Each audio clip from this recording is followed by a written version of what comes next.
Assalamu alaikum everyone, I hope you're doing well. So in today's video I'm going to be telling you about Red Nose Day, which was on Friday.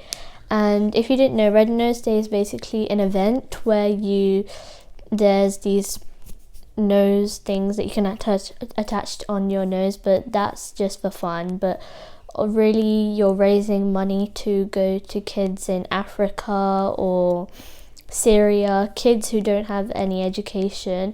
So you're raising money for their education. So if you give a £1 donation, then that £1 donation will be useful for a child in Syria or Yemen. Mostly war affected areas like Syria or the Middle East or Africa, places like that. Children don't have education, and in these COVID times it's actually quite difficult for them. So in school on Friday, which was 2 days ago, we had a comic relief day, or in simple words, Red Nose Day. It was Red Nose Day in school, and we dressed up in red clothes, or it doesn't have to be red if you don't have any red clothes. It could be multicolored clothes. So, and then some people even brought some red noses to attach to their nose. So they're like these things that have like sort of characters put on them. Anyway, so like there was Women's Day, the theme was Choose to Challenge. This year Red Nose Day had a theme as well, and it was Everyday Superheroes.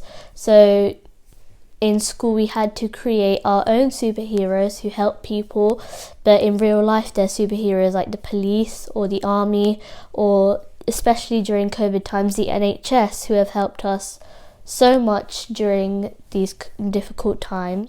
Doctors, nurses, paramedics, people who are helping during these difficult times. Also, you are also a hero because you're helping by staying at home and wearing a mask when you go outside. There's lots of people who have been helping for the NHS and the police. So like there was this one man called Captain Tom Moore, and he decided to raise some money for the NHS before his 100th birthday, and sadly he did die a few months ago, but he raised £32 million for the NHS just by taking laps around his garden. At the age of 100 years, he passed away, but he did raise £32 million just for the NHS, which has helped them a lot for the past. Wow, he was 100 and he did that. That is crazy. So yeah, so the Red Nose Day helps lots of children in other countries. Like if you are being educated right now, then you're lucky, because lots of other children in the world don't get educated, and they probably like lots of us say that, oh yeah, I don't like school, I don't want to go to school today. But then there's children in other countries which go to school for the first time and they're really excited because they've never been to school, they don't have the experiences. So be grateful that you are going to school, and that like in other countries there's people who don't have blankets, who don't have masks to cover their mouths when they're walking around. They don't have medicines to cure them or any sort of aid supply. They don't have food. So clean water is the basic necessity of life. So if you don't have clean water, then you're probably not going to have a chance of surviving. So we are grateful that we were able to raise money for the children in different countries, and I am happy that I was able to help a child in another country, as well as being kind to the environment. It doesn't matter how much you donate, you can donate £1. In school we were told to bring £1 donations in, but lots of other people are paying much more money, like £50, £25, which helps children. The amount of money that you can afford, you should donate that to charity, because it really helps children and even adults and elderly people in different countries that are struggling. It gives you an inner satisfaction because you made someone else's life better, and on the day of judgment you are most probably going to be going to heaven because you have helped another person with their life. It's a good deed. So if you are able to, there's still online websites that you can give donations to other children, other adults, other people in different countries that are struggling. You can help them by donating on these online websites. And yeah, so if you had fun on your Red Nose Day, make sure to like this. You don't have to donate to other people. Look around you, like there's lots of homeless people around your area probably, so they probably have a pot, and you can give. In Asian countries like Pakistan or India or Bangladesh, there's lots of people there who are less privileged than us, so you could help them by just dropping a few coins into their pot.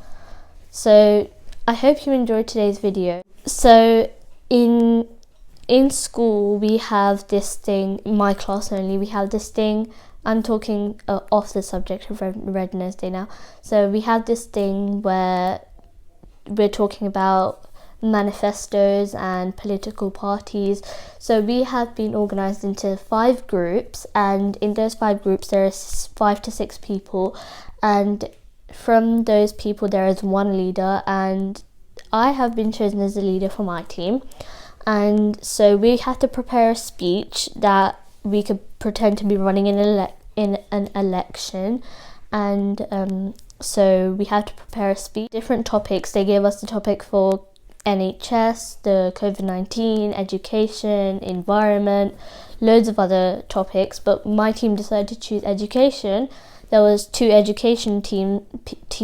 there was 2 teams that chose education, and then 3 teams that chose environment. People chose environment because they are going to help in trying to reduce global warming or climate change. You are younger, but you can help by doing lots of things like recycling and picking litter off the floor, trying to eat less. So lots of us kids, we have small brains, but we can create very big ideas.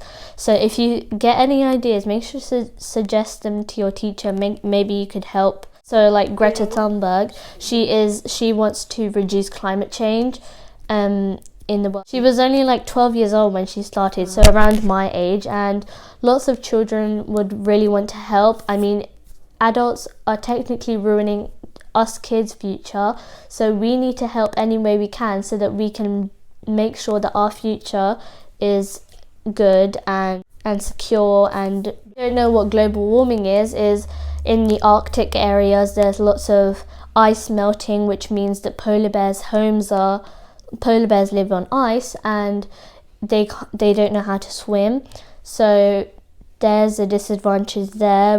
Lots of people are cutting down trees, which is also killing lots of animals' homes, and so you could help by just planting a few trees in open areas.